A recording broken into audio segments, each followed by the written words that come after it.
on ARVR medicine. Now we're getting it. And yeah, I just, medicine I think is going to be something really important in the future.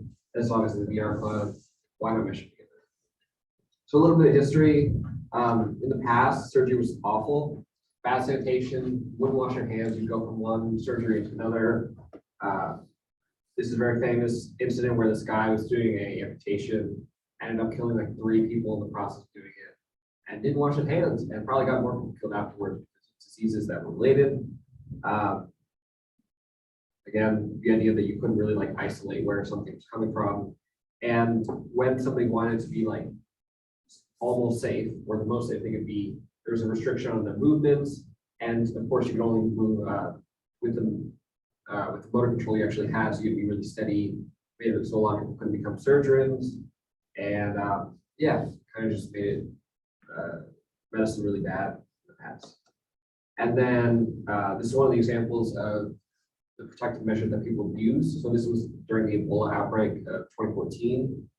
People who would need surgery would be really deadly for the doctor if they didn't have this, because it was a blood spread disease. And if you were doing medicine, you were cutting into somebody and having blood spread. So it was very deadly that you could just get Ebola yourself and then die from it. And if you didn't, you had this really bulky protection mechanism that was really hard to do proper surgery. And it was also really dangerous for people who just had immunocompromised, like their immune system was compromised, so like autoimmune diseases, or if you had to take antibiotics, or autosuppressant drugs. Because it would just make it so that if you were in the hospital, you had a really high likelihood of getting a disease that you couldn't treat, and then you would die. And then for protein discovery, which is like one of our main forms of medicine, one of which is chemical, which most of the examples here are chemical. But so in the past, we didn't really understand what protein chemicals were, what disease was, and let alone proteins.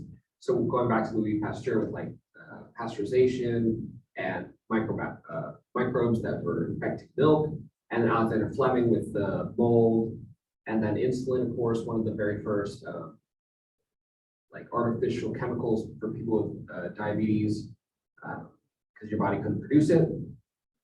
And it used to be really impossible to see proteins, because like this was a very famous image of the what's it called, the discovery of DNA, or like the structure of DNA. And if you look at it, this is like a giant macro protein, so it has a lot of different folding elements, and you can barely see anything. It just looks like shape. And so even with the most advanced X-ray crystallography, it was impossible to see anything. What people would do is make physical models, and then they would just kind of guess at what it looked like in the shaping. And then with proteins, there's 4 layers. There's the actual string of amino acids that come from the, and then it layers up and folds with hydrogen bonding, and that folds again with hydrogen bonding into a 3rd structure, the full protein, and then sometimes with another protein to make a 4th. And it was really impossible. You just kind of have to guess and see that, oh, this protein works for this thing. I don't know why, I don't know how, but it just does. So I'm going to use it. So the first thing, I'm going to go in like reverse order. So the end will be surgery. This one, of course, is visualization. So this was taken back in 2016. So with electron holographic microscopes, you can get much higher resolution of proteins, because if you look at this is hemoglobin, which is again a really big protein, but the resolution is much higher compared to this, which is DNA, giant protein. So much higher resolution, you can actually see how it looked, see the shapes, and we could take our models that we had for since the 60s or whatever, and actually compare them to real experimental data and find out that yes, most of what we're doing was right, but it took forever to do this process of making it artificially. But then, even just within the past 2 years, there was a thing called DeepMind, and they came up with their new AlphaFold 2, which took proteins and amino acid chains and created a visualization for people. And for the longest time, you basically had to do experimental evidence to just see, okay, this is what it looks like. But with this, it took a whole bunch of measured data and actually created a compiled system that could project it. And you got a much better representation of what it will look like. It was much faster, and people could actually use this information to create new proteins for medicine. Because previously, like, again, you just had to kind of guess and check. And then let me show you this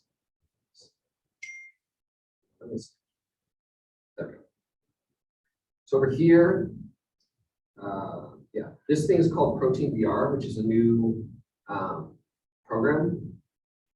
So if you look, you're able to do some VR. Unfortunately, I can't connect right now. You wouldn't be able to see it. But this is what a 3D structure of protein look like. And you can move around in 3D and change your head and change your field of view so you can actually understand the full 3D structure instead of just like a 2D representation. And instead of having to create a model that like was never really accurate and took a lot of resources and time, now you can just take it digitally and create a sculpture of it and then project that and be able to interact with it in a much more useful and meaningful way. And then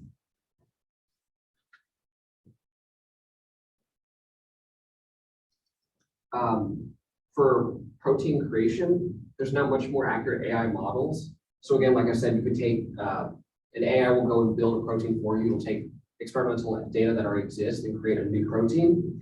And then this is one of the new tools that people are using. So they'll take macro proteins or macro structures and create proteins in VR to be able to better interact with it.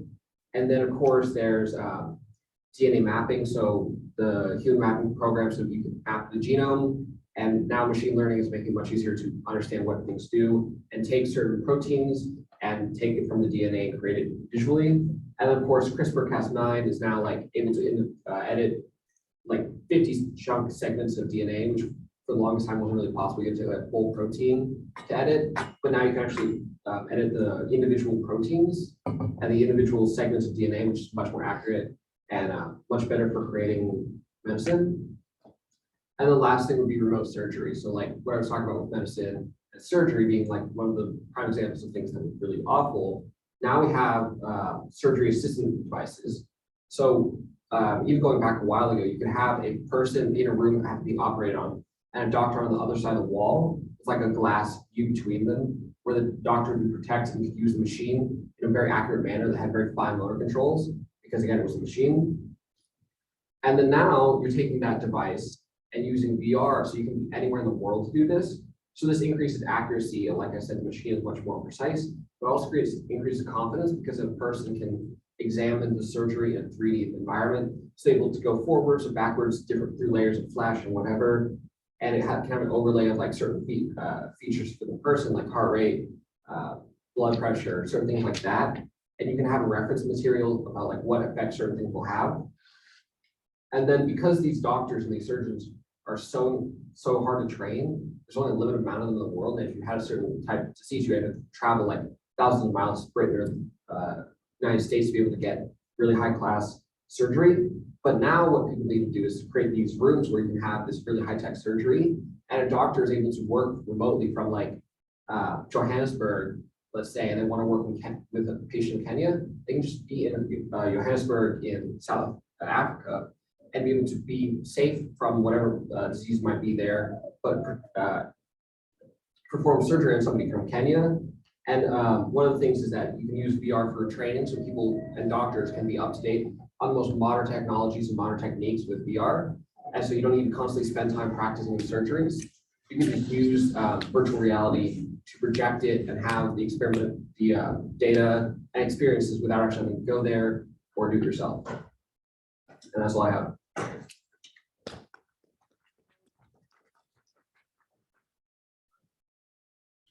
Actually, I have a question. Yeah, go ahead. Do you think this technology will have any implication on being implemented in the metaverse?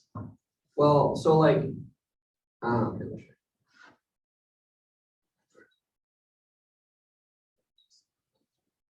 so this I think is already existing in the quote unquote metaverse, because like metaverse is kind of hard to define, but I think using the Oculus and or modern headsets, people will do technology like this. And the idea that like the metaverse, I don't know how exactly this applies to surgery specifically for the metaverse, but the idea of like using a collaborative virtual reality environment, that's definitely difficult. Yeah. Has there been any examples of this VR surgery actually being used yet, or is it still in a prototype? Yeah, so even going back to 2014, hospitals would let their surgeons work remotely or at least work with virtual reality enhancements. But now I'm assuming with COVID, it happened a lot more. The need to meet this. Yeah, and that was something I was gonna bring up with the remote surgery and this, you don't have to worry about wearing extremely like cumbersome protected environment protection. Instead, you can just be somewhere and be safe, like almost guaranteed. And then it's a lot better for you. You can have much higher motor controls. And it's also much better for the patient because they don't have to worry about like, oh, you have to wear this mask on the patient so they can breathe in certain environments. Instead, you can have like a clean room with nobody there and the patient can be safe, doctor can be safe. Yeah, Both sides lose risk of infection. it's good. Anything else? I believe that's all. Okay. Thank you for your presentation. Pause this real quick.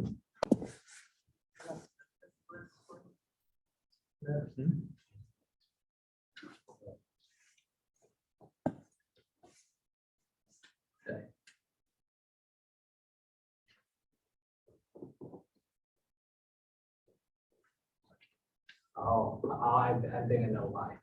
This is gonna be a little complicated, okay. What's happening? I turned off my, can't remember my display monitor to one on Unity, so. My fault here, let me turn it back on again. I think I might know why.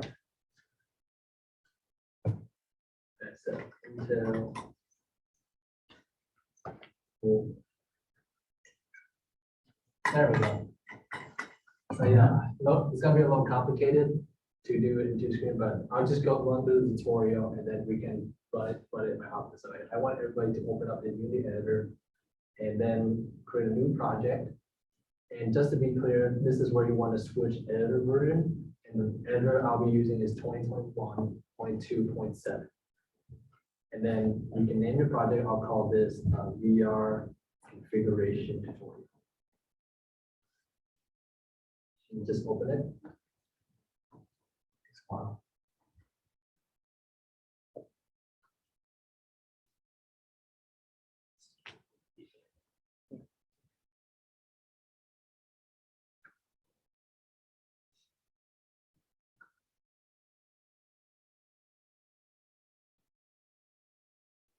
And also with the new Unity version is that they actually start updating on real time.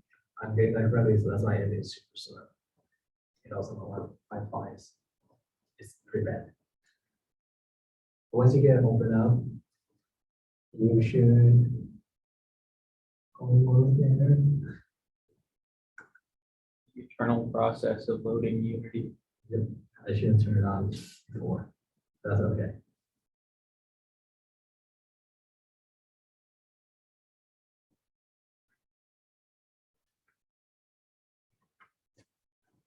There we go. There we go. So once you turn on Unity, you should have this window version right here. And then the first thing you want to do is you want to go to the window pane right here. And then you want to go down to Asset Manager.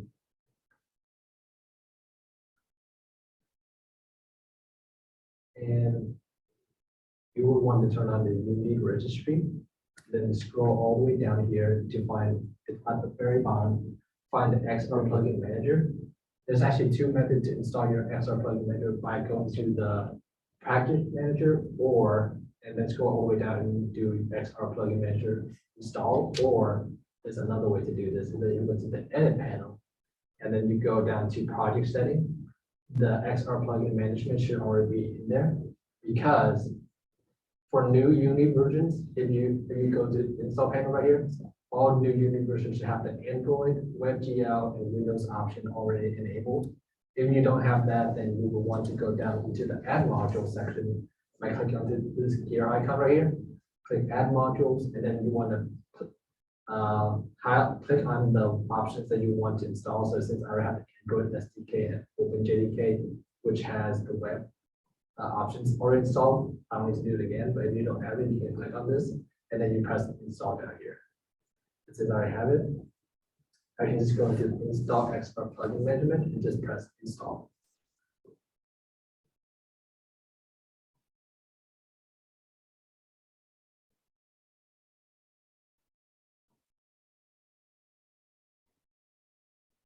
And then after that, it should bring up a window right here. And then what you want to highlight is on the Windows option, this is the Windows option right here. You want to check the box Open XR.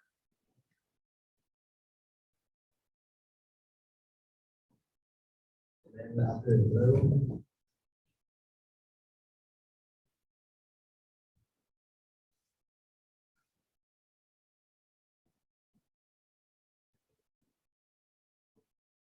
you want to press yes.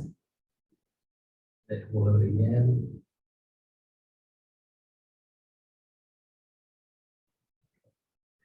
Then some, depending on the machine, the Unity will restart itself.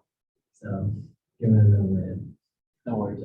One thing I guess I'll ask is when right before you clicked yes, it presented the three options of Oculus, Yeah. OpenXR, and the Unity HMD. I guess when should I pick one? So you would always want to pick either OpenXR or Oculus if you're developing strictly on the HTC Vive, Oculus, or I believe it was Valve Index, because those are the ones that are configured to those headsets. The other option I haven't tried it yet, but like for what I do know is that when I click on enable, it just don't do anything. So these are the only two options that I would recommend using. But in case that you want to develop on the Valve Index, the HTC Vive, you would click on OpenXR, and then you want to go down here and then turn the single pass instant to multi-pass. So what single pass instant does is that it actually renders just one image of your game and it just copy that into both eyes. Multi-pass, on the other hand, is that it renders image based on where your eye is located. So let's say on the left eye, I can see this direction, so it would render image over here, the right eye would render image over here, and then mesh together. That's how multi-pass work. Single pass, it would just render this entire room in front of me right here, and just copy and paste them into the lens. Okay, cool. Thank you. That's then- more realistic. After you turn that on, you will want to click, press this. This is where you add your machines right here. You don't see like an Oculus. Since Unity is strictly like it tailored to the Oculus Quest device that you want to like develop it on other VR headsets, you can click on here. So just in case, I'll choose the HTC Vive. I'll do Oculus Touch Control, so which is essentially the Rift S, and then I'll do the Valve Index right here, just in case. And then what you want to do next is click on XR plugin management, and then go to the Android window. And this is where you want to check the box Oculus. Because how Unity does it is that when you build your settings, it usually just go straight in. When you build your settings, it would build for like an Android version for some reason. I don't know why, but that's the options that Unity let me do. So you will want to check the box for Oculus and Android as well. So is everyone at this step yet, or are you have any questions? Let's put this. I don't have any stuff. All right, if they have any questions or ask me to slow down, we can keep going. I think they're currently just trying to work out a problem. Okay. You guys good? Okay, fine.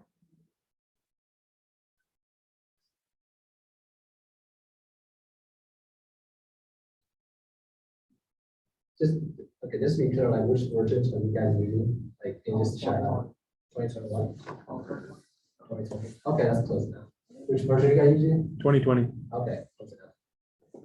Yeah, as long as it's not older than the Quest.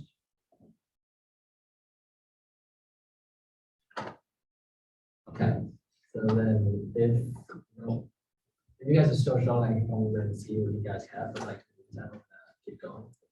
So after you got your Oculus checkbox checked, you will want to go into the Windows option right here and go back into Package Manager, and then go into the Unity. You want to press this button right here and go to the Unity registry option. This is where all the packages that Unity provide for us to install. And then you want to, how Unity does it is that there used to be an option where you can go to advanced search project setting, and then this is where all the hidden, I guess, features you want to do, but now you can't do that anymore. You have to search for them. The newer Unity version 2021, they have a checkbox right here that you can. There we go. Then you can search up yourself. So you can press this plus bar right here on the top left, and go to add package from git URL, and then type in the command com.unity.xr.interaction, the interaction dot toolkit. So type in this command right here. And then click add. What that will do is that will install the XR interaction toolkit for VR development. So this is what you need to develop anything, any VR project.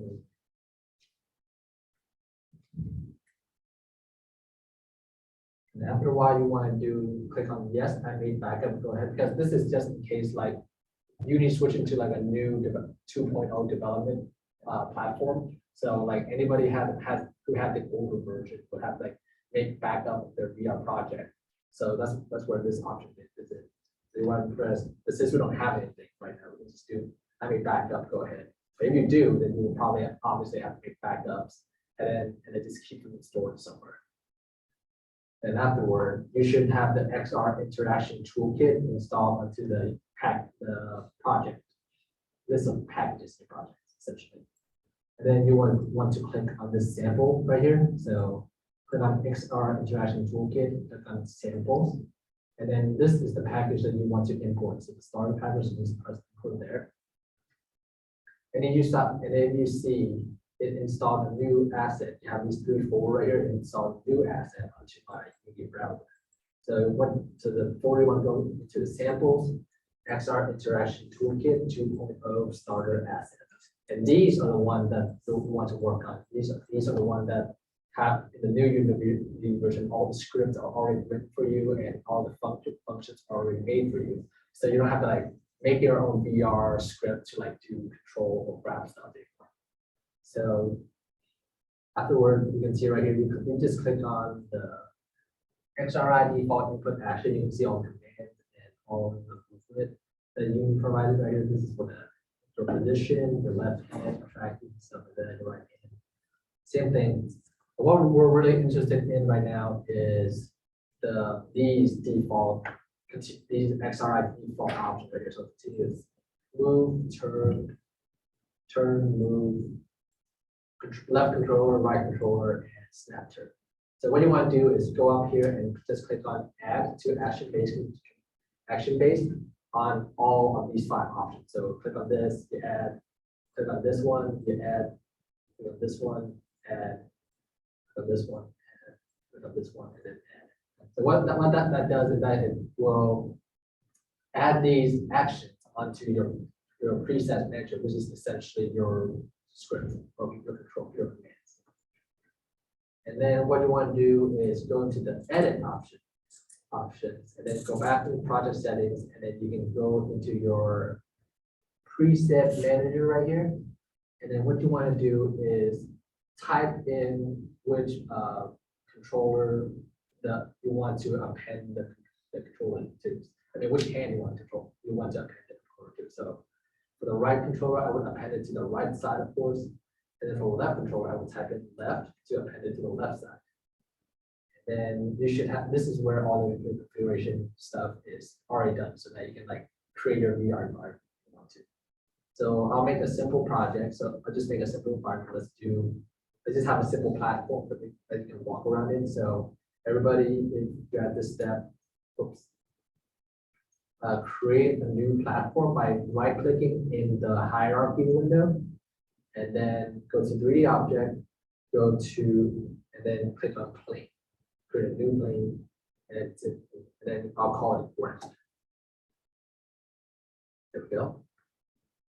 And then you want to right-click on the hierarchy window again, and then go to XR action base. So how the old like VR, I guess, editor in Unity does it is that everything was device based. So everything you want to develop anything, you would have to click on device based. That's what that does, is that everything is controlled by your headset. And now if you're action based, is that if the headset is just like a basis, and then all movement will be done, all scripting will be calculated by Unity. So you want to do an action based in the new Unity editor. And for clarity's sake, I'll call it XR origin action. And then you've got these 5 options here, all origin-based game. Obviously, that this is where the object is, camera offset, that's your camera, main camera. And then these are the 2 variables that you want to look out for. Tracking origin mode is the mode that your headset is tracking the position. And the camera Y offset is just the offset of from how far it is from the actual person. And since it's only the Y axis, it's going to be just the vertical axis. I'm going to switch it to floor. So that way the headset will do all the calculation itself. So depending on like how tall the person is, it will just calculate the headset's distance from the floor. And then afterward, you have these options right here, camera offset, control the camera, left hand, right hand. And something that I want to do is that just to make sure you make sure that the left hand positions is installed into the left hand controller, and the right hand position is installed into the right hand controller, just to make sure that is right. So if I run it right now, you can see you can move your headsets around and you can move your hands around. So if there's any volunteer who want to come up here and try it out, go ahead. Just to come on up, put the headset on and look around the void. Yeah, just essentially look around the board. I'll give it a shot. You want to just plug that wire into the power to the Optimus Quest, and then just put on the headset. Oh, yeah, that's all. Yeah, put on the controller first. Yeah.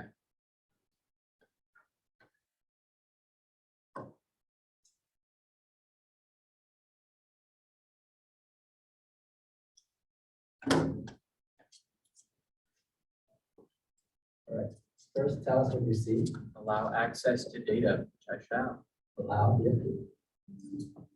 We're just gonna be lazy with the guardian, we'll make a standing one. Yeah. So just switch to stationary battery. So you want to sit there. Yep. And then when you All right. enter, Enable Oculus Link. yep, enable it. And then tell me what you see. A loading screen current. Yep, and that's the problem I ran into when I was running this, is that the reason you saw a blank screen when I was plugging my laptop is because for some reason, just for some headset, is that it will give you a blank screen if you don't turn off the device manager. It tells them. All right, I do have access to your computer. But do you see a black screen? No, I currently see the Oculus for the default. I can control your desktop. Ooh, okay, that's actually good news. Never mind then. Good news. All right, so I'm gonna run the control real quick, and then we're gonna test to see if it's gonna work correctly. Cool. Currently, I just see what y'all see. Oh, something's loaded. There we go. What I see? do in fact see a right and proper All void. right, check your hand to see if No hand movement. no hand movement. Yep. Okay. Nothing's there. But the headset works. Everything's fine. Okay, yes. So that there is a mistake I made. In fact, I forgot to add the XRI default editor to my export my movement. So let me do that real quick. Here it is. What you want to do is go into your XR interaction manager and then add input action manager. What this will do is that will control all your movement. I mean, all your actions, like grabbing stuff, moving, walking around, climbing, stuff like that. And then you want to add a new action. So click on the plus sign at the, what are you doing? Sorry, that's my fault. I didn't realize I was pointing at it. Don't press anything, otherwise you're just gonna be On it. my, My mistake. all right, and then you want to click on, you want to add new action, click on this circle right here to add the XRI default input actions.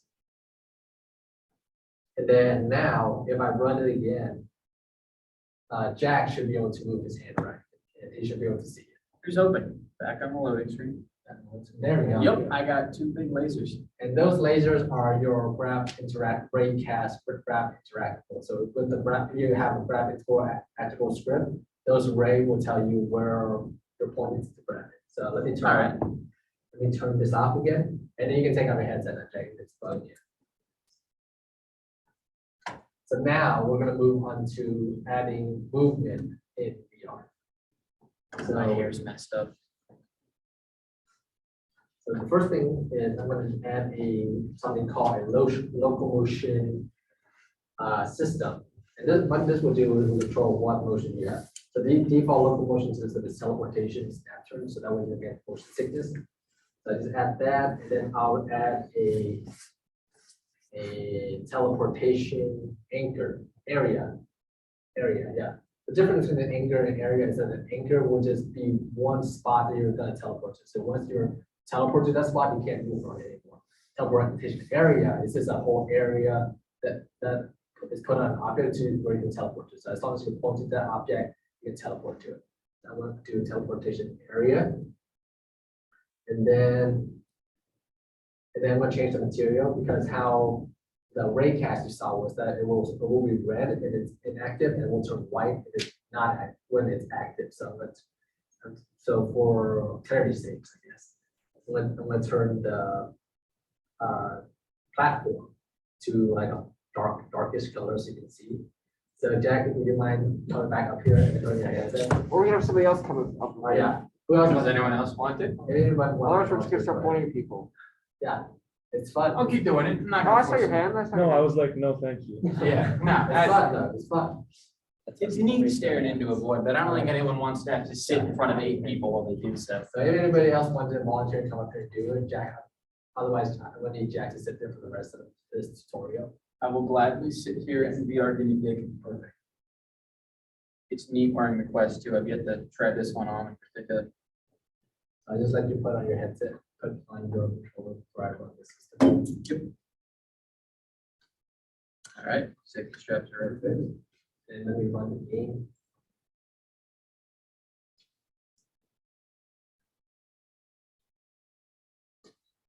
Yeah, once Jack's here, you see how the brain cast is turning white, so that's telling you that's active. So if Jack, if you point to the ground and press the grip button, you should be able to teleport. You see there? And then if you use the right thumbstick, just turn around, you can do a snap turn. There we go. An angle. Yep, and another. And that's essentially the basic of teleportation. Now, the next thing we're going to do is we're going to do a continuous movement. So if you want smooth motions and don't want to teleport everywhere, we're going to add something called continuous movement. So let's turn this off, Jack. And then, so first thing first, you want to disable the teleportation provider and the snap provider, so that way it doesn't interfere with the continuous movement script.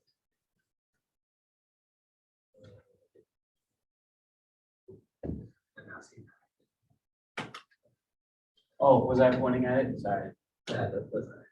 So then the two components you want to add to the locomotion system is called continuous move provider action base and continuous turn provider action base as well.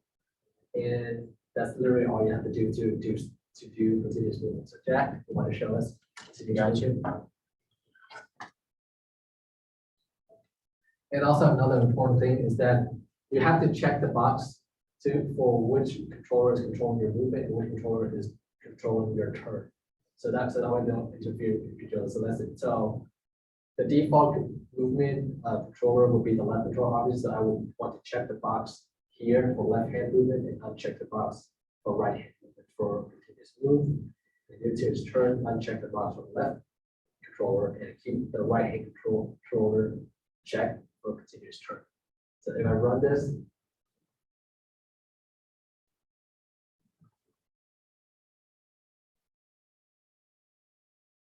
and Jack, if you use your left thumbstick, you can move around, and then you use your right thumbstick, you can turn. Can also no longer teleport. Yep. But of course, that's intention. Because I turn it off, so that we won't interfere with it. And then you see he doesn't fall off the ground because there's no character or controller script to like enable gravity. So that's something we can talk about later or next time. But right now you see how he can move continuously. So I'm going to turn this off, Jack. And now we're going to add the grab interactable script so he can now grab objects. So let's create a cube object by going to the hierarchy window, right click, 3D object, cube. And then unit scales, it's very to scale. So if it's a 1 meter cube in unit, it will be a 1 meter cube from what you're seeing. Yeah. So let's turn this down to like 0.2, 0.2, 0.2. So it's like a fifth side of the move up here, move up here. And then to enable grabbing for this cube, this is for the same for every object, all right? If you want any object to be grabbed in VR, is that you would have to do an XR grab interactable right here to every object. And what that adds is a rigid body, so that it will add real-time physics into your game, and it will let you grab the object this time. So I'm gonna turn this in, I'm gonna turn movement type to velocity tracking, so that way just track, it will track it on real time. And then I want a smooth rotation and smooth position, if I can find it, yes, smooth position, so that will just add more smoothness to when you're grabbing the object and move it around. I suggest you do this if you want your game to be like more realistic or just more smooth, so that way you don't get headaches with your grabbing stuff.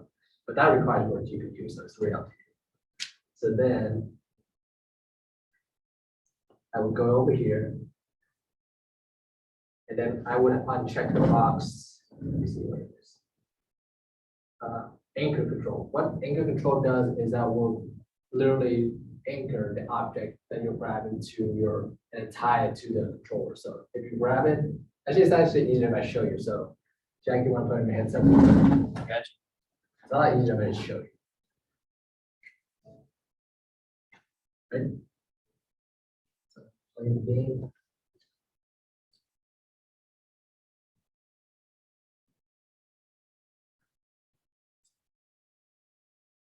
All right, Jack, you want to go up there and grab that the cube Trying not to hit my head. by doing the trigger. How do I grab? Oh, there we go. Okay. Press the trigger, and then Yeah, you're. now try moving around, but keep the cube in front of you so we all can see it. Yeah, see it's how- like slightly following my hand. And then it has like this really weird movement. It's mostly like because, yeah, it's anchored to your stuff. Sometimes works, sometimes doesn't. Trying to, I just think I've accidentally rolled over. Hold on for 1 second. I have rolled Yeah. over the cord. I don't want to break anything. They just stay where they are essentially. Yep. Now try grabbing with your left hand. And then move around. But yeah, hold it with your left hand and move around. Yeah, you see how like the cube is moving forward and rotating?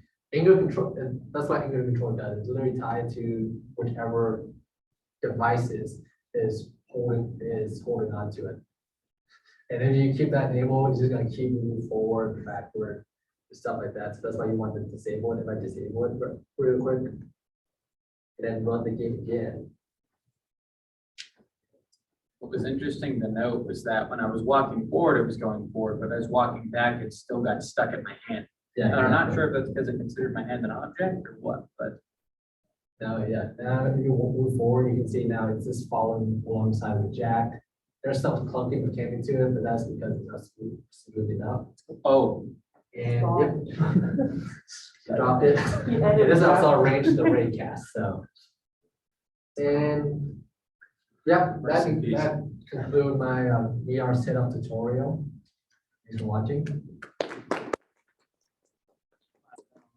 Does anybody have any questions?